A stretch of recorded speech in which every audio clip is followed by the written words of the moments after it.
ya Rasulullah, di depan ada malaikat Israel mau masuk. Kata Rasulullah, boleh masuk, silahkan. Kemudian malaikat Israel mengucapkan salam, dan setelah mengucapkan salam, malaikat Israel menawarkan, ya Rasulullah, aku disuruh oleh Allah untuk mencabut nyawamu atau membiarkan engkau. Dalam riwayat, aku disuruh oleh Allah untuk memberikan pilihan kepadamu, al-baqa' fid dunya, tetap di dunia, atau ar-rafiqal a'la, atau dengan Allah. Nabi Muhammad menjawab, ar-rafiqal a'la, dengan Allah. Kemudian setelah itu Nabi Muhammad berdoa agar umatnya selamat. Setelah ada jaminan umatnya selamat, malaikat Israel, sudahlah, cabut nyawaku kalau memang sudah waktuku. Mulailah Nabi Muhammad dicabut nyawa beliau oleh malaikat Israel.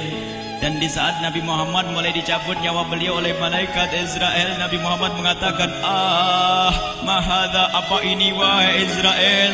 Malaikat Israel kemudian menjawab, ya Rasulullah, itu adalah sakaratul maut, itu adalah sakitnya di dalam kematian.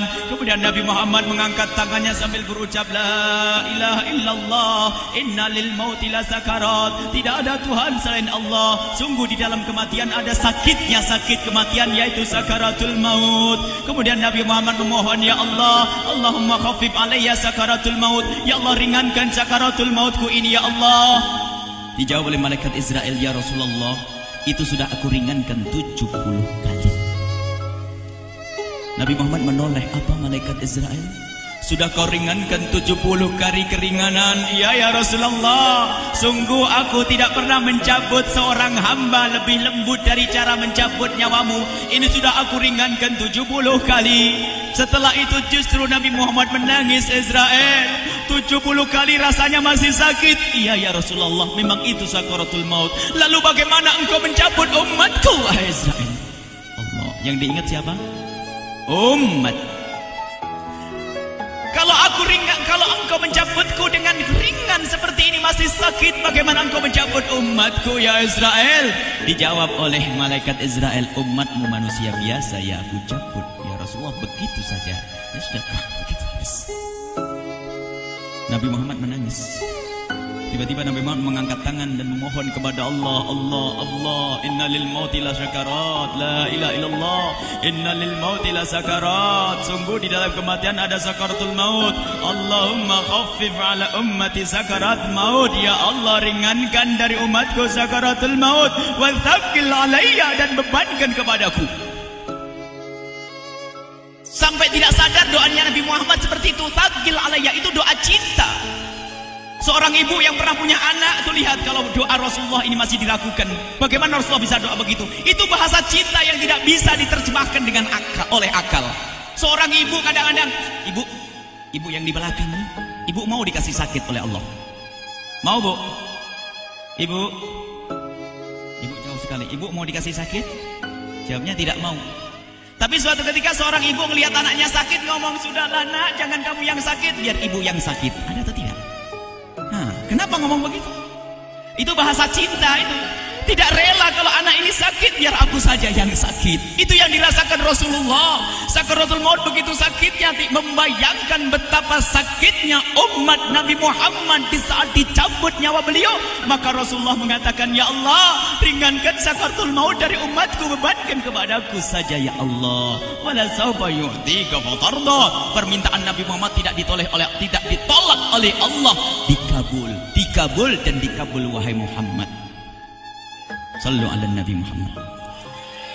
Dan benar, sakaratul maut kita ditahan oleh Rasulullah, ditanggung oleh Rasulullah, sehingga digambarkan oleh Imam Bukhari di saat Nabi Muhammad dicabut nyawa beliau, Siti Aisyah yang ada di situ.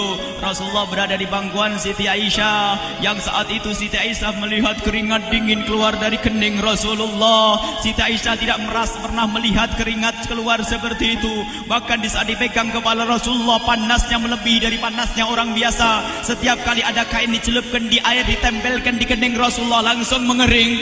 Saat itu Nabi Muhammad mengucapkan kalimat la ilaha illallah innal lil mauti lasakarat. Kemudian Nabi Muhammad berpesan dengan banyak pesan, dan di antara pesan Rasulullah adalah akri minni ala ummati salam, akri minni salam ala ummati wa ala man ittaba'ani wa ala man tabi'ani min ila yaumil qiyamati. Aku titip salam kepada umatku dan orang yang mengikutiku sampai hari kiamat. Sadari salam Rasulullah. Sebelum meninggal masih ingat titip salam. Salam kepada siapa? Bukan salam kepada siapa-siapa, tapi salam kepada kita. Maka mari kita mengucapkan salam kepada Rasulullah, karena Rasulullah sudah salam duluan kepada kita. Mari kita sejenak bersalam kepada Rasulullah dan hadirkan Rasulullah ada di mata kita dan di hati kita. Mari kita bersama-sama mengucapkan salam. Assalamualaikum ya Rasulullah. Assalamualaikum ya Rasulullah. Assalamualaikum ya Habiballah. Assalamualaikum ya Nabi Allah. Rasulullah mengucapkan salam untuk kita. Dan di saat itu Rasulullah keringat dingin keluar, maka oleh Siti Aisyah diusap. Oleh Siti Aisyah diusap, bayangkan saat itu Nabi Muhammad di pangkuan Siti Aisyah dan diusap oleh Siti Aisyah. Siti Aisyah berkata, keringat Rasulullah mengucur deras hingga aku usap, dan aku usap dengan tangannya Rasulullah. Diusap dengan tangannya Rasulullah. Siti Aisyah memegang tangan Rasulullah sendiri yang digunakan untuk mengusap keringat Rasulullah. Sahabat bertanya, Aisyah, kenapa harus dengan tangan Rasulullah tidak dengan tanganmu?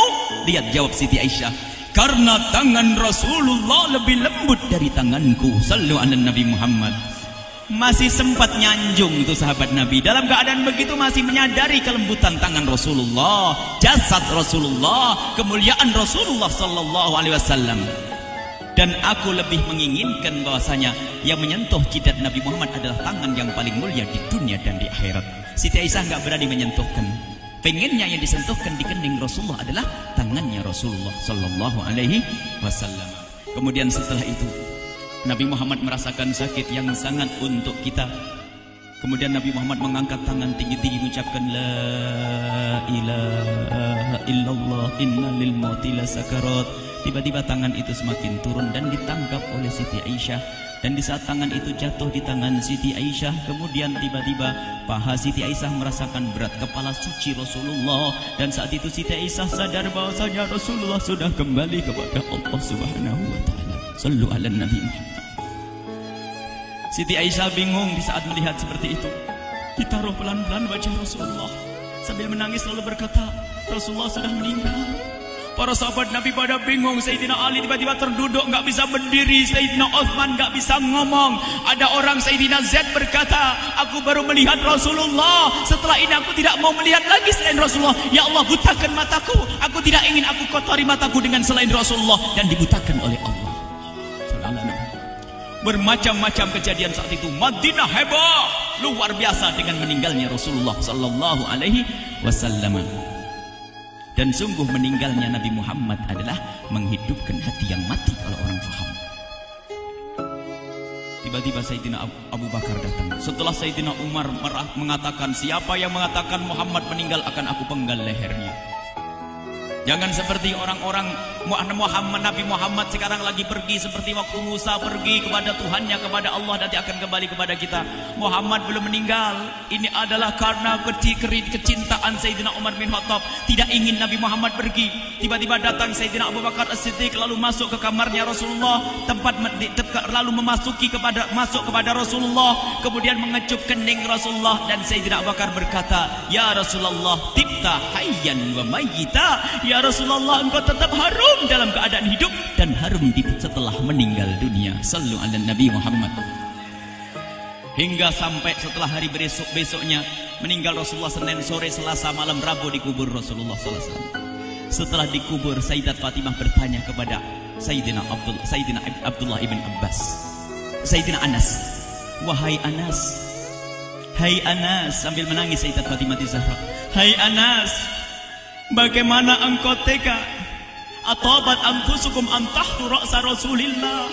Apakah engkau rela menaburkan debu di atas kepala Rasulullah?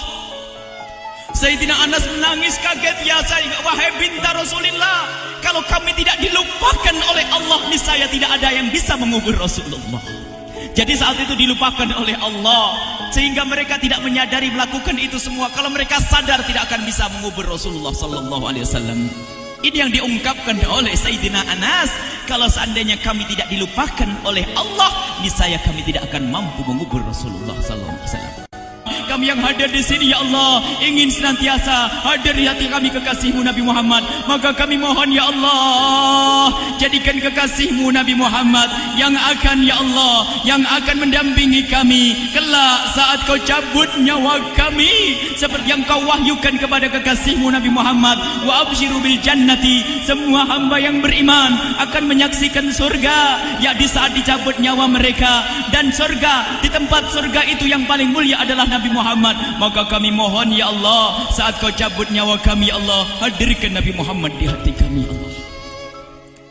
Dan kami mohon, ya Allah, saat di alam barzah nanti, ya Allah, saat yang sangat mengerikan itu, ya Allah, kami mohon hadirkan kekasih-Mu Nabi Muhammad, sehingga kami tidak takut dan gentar lagi dengan malaikat mungkar nakir. Dan ya Allah, kami mohon di saat di padang mahsyar nanti, ya Allah, hadirkan kekasih-Mu Nabi Muhammad. Jadikanlah kekasih-Mu Nabi Muhammad yang akan menemani kami dan akan membonceng kami, membawa kami ke telaga Kausar. Lalu kami diberi air minum dari air telaga Kausar hingga kami tidak akan haus selama-lamanya. Ya Allah, jadikan kekasih-Mu Nabi Muhammad yang akan menemani kami di saat kami menyeberang Siratal Mustaqim hingga kami tidak akan terjerumus ke neraka Jahanam. Dan jadikan kekasih-Mu Nabi Muhammad yang akan kami saksikan setiap saat di surga-Mu, ya Allah. Ya Allah, jadikan kekasih-Mu Nabi Muhammad yang senantiasa, ya Allah, kami lihat kelak di surga. Dan jadikan ucapan kami di akhir hayat kami kelak adalah, ya Allah, adalah kalimat agung dan mulia, La ilaha illallah Muhammadur Rasulullah. La ilaha illallah Muhammadur Rasulullah. La ilaha